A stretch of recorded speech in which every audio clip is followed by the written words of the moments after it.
سورہ غافر کی 9ویں آیت ہے۔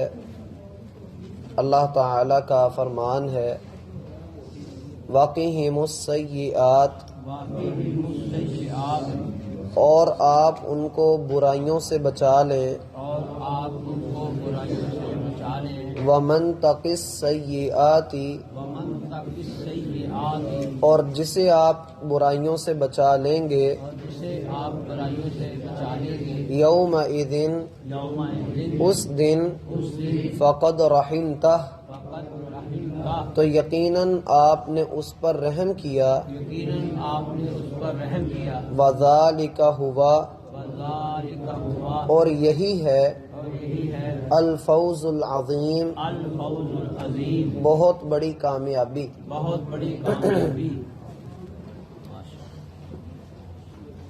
احباب گرامی، سورۃ المومن کا ابتدائی حصہ جن 2 باتوں پر مشتمل ہے، ان میں سے ایک تو وہ ہے جو اللہ تعالی کی آیات میں انکار کو، کٹ حجتی کو، کج بحثی کو لے کر آتے ہیں۔ ایسے لوگوں کا انجام سوائے جہنم کے عذاب کے اور کچھ بھی نہیں۔ اور وہ لوگ جو اللہ تعالی کے احکامات کو اپنی ذمہ داری سمجھتے ہوئے قبول کرتے ہیں، ان پر عمل کرتے ہیں، ان کے مطابق اپنی زندگی گزارتے ہیں، نہ صرف یہ کہ اللہ تعالی کی رحمت اور برکت ان کو عطا ہوتی ہے، بلکہ اندیکھے فرشتے بھی ان کے لیے مغفرت کی، رحمت کی اللہ کے ہاں دعائیں کرتے ہیں۔ اور یاد رکھیے کہ فرشتوں کی دعائیں اللہ تعالی کے ہاں بڑی مقبول ہیں، بڑی پسندیدہ دعائیں ہیں، اور اللہ تعالی اس بات کو پسند کرتا ہے کہ اللہ سے دعا کی جائے۔ اس پوری صورت کے اندر جو بنیادی موضوع رہے گا توحید کے حوالے سے، وہ دعا ہی ہوگا۔ قرآن کریم کی مشہور آیت کہ جس کا ترجمہ آپ یہ پڑھتے ہیں کہ اور تمہارے رب نے کہا ہے کہ مجھ سے دعائیں کرو، میں تمہاری دعاؤں کو قبول کروں گا، وہ آیت اسی سورت کی آیت ہے۔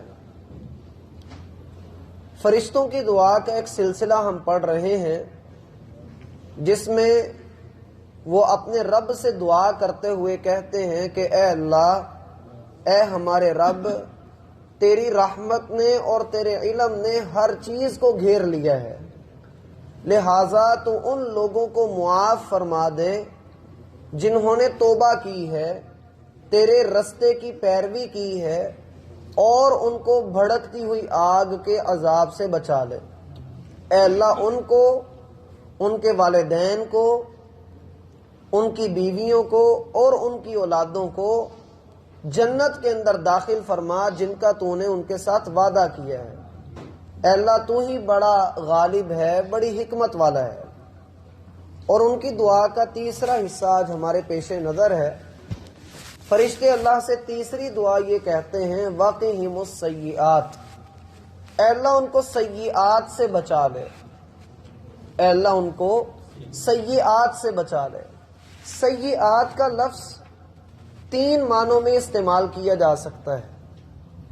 سب سے پہلا معنی اس کا یہ ہوتا ہے گندے اخلاق، گندے عقیدے۔ اے اللہ ان کو بد عقیدوں سے محفوظ فرما دے۔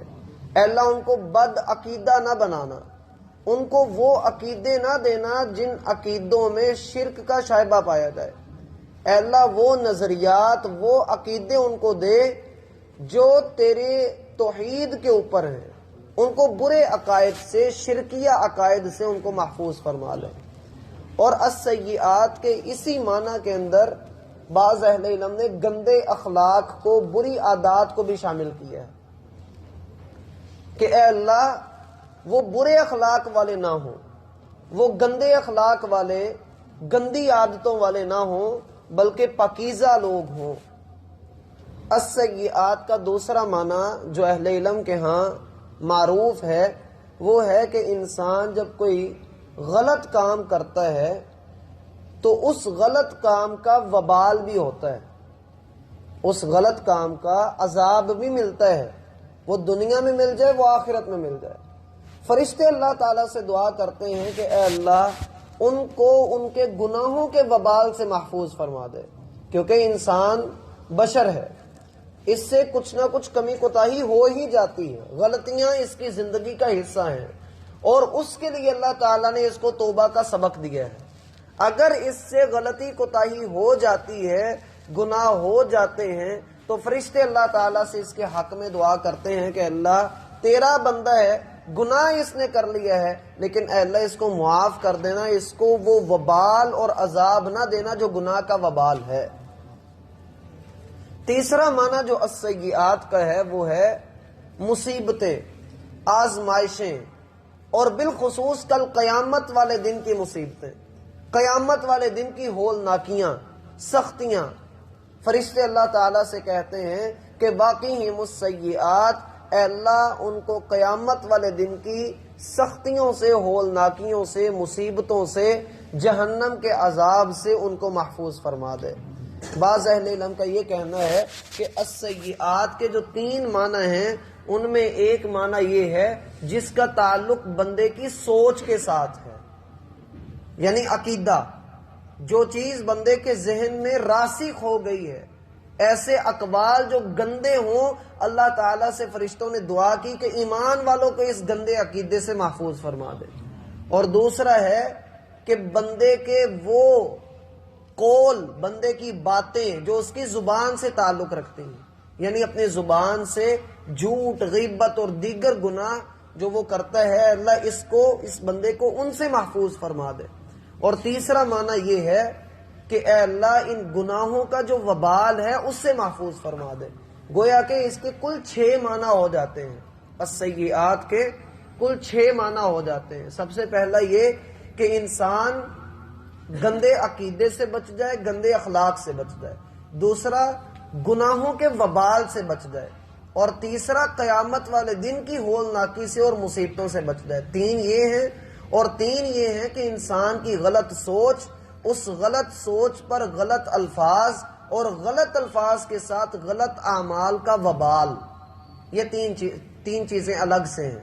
یہ بعض اہل علم نے ان کو اس طرح سے کر کے ذکر کیا ہے۔ فرمایا وَمَن تَقِ السَّيِّئَاتِ يَوْمَئِذٍ فَقَدْ رَحِمْتَهُ، اے اللہ اس دن جس کو تو نے وبال سے، گناہوں کے وبال سے، مصیبتوں سے بچا لیا، فقد رحمتہ، تو یقیناً اسی بندے کو مرحوم کہا جائے گا جس پر تیری رحمت ہوئی ہے، اسی بندے پر تیری رحمت نازل ہوئی ہے، جس کو تو نے اس دن گناہوں کے عذاب سے، مصیبتوں سے، ہولناکیوں سے محفوظ کر دیا۔ اصل رحمت تو اس کے اوپر ہوئی ہے۔ اسی لیے یہ جو بعض لوگ لکھ دیتے ہیں کسی فوت ہونے والے کے ساتھ مرحوم کا لفظ، یہ لکھنا درست نہیں ہے۔ مرحوم کہتے ہیں اس پر جس پر اللہ کی رحمت کی گئی ہو، کی جا چکی ہو۔ شریعت محمدیہ صحابہ کرام رضی اللہ عنہم کے بعد کسی کو بھی یہ نہیں کہتی کہ یہ پکا شہید ہے، یہ پکا جنتی ہے۔ ہم جتنے بھی فوت شدگان ہیں، جتنے بھی جہاد کرتے ہوئے مجاہدین شہید ہوتے ہیں، ہم سب کے بارے میں یہ کہتے ہیں کہ انشاءاللہ یہ شہید ہیں، اللہ نے چاہا تو ان کی مغفرت ہو جائے گی، اللہ نے چاہا تو ان کے اوپر رحمت ہوگی۔ ہم بالضبط کسی کے بارے میں نہیں کہہ سکتے کہ یہ شہید ہی ہے۔ اللہ کو پتہ ہے کون شہید ہے، اللہ کو پتہ ہے کون توبہ کے اوپر فوت ہوا، اللہ کو پتہ ہے کس کا خاتمہ کس پر ہوا۔ ہاں قیامت والے دن جس کو اللہ تعالیٰ گناہوں کے وبال سے اور مصیبتوں سے محفوظ فرمائیں گے، حقیقی رحمت اس کے اوپر ہوگی۔ وَذَلِكَ هُوَ الْفَوْزُ الْعَظِيمُ، اور یہی سب سے بڑی کامیابی ہے کہ انسان اس دن بچا لیا جائے۔ یہ وہی مشہور آیت کی طرف اشارہ ہے کہ جو جہنم سے بچا لیا گیا اور جنت میں داخل کر دیا گیا تو یقیناً وہی کامیاب ہے۔ اللہ تعالیٰ ہمیں کامیابی کے زینے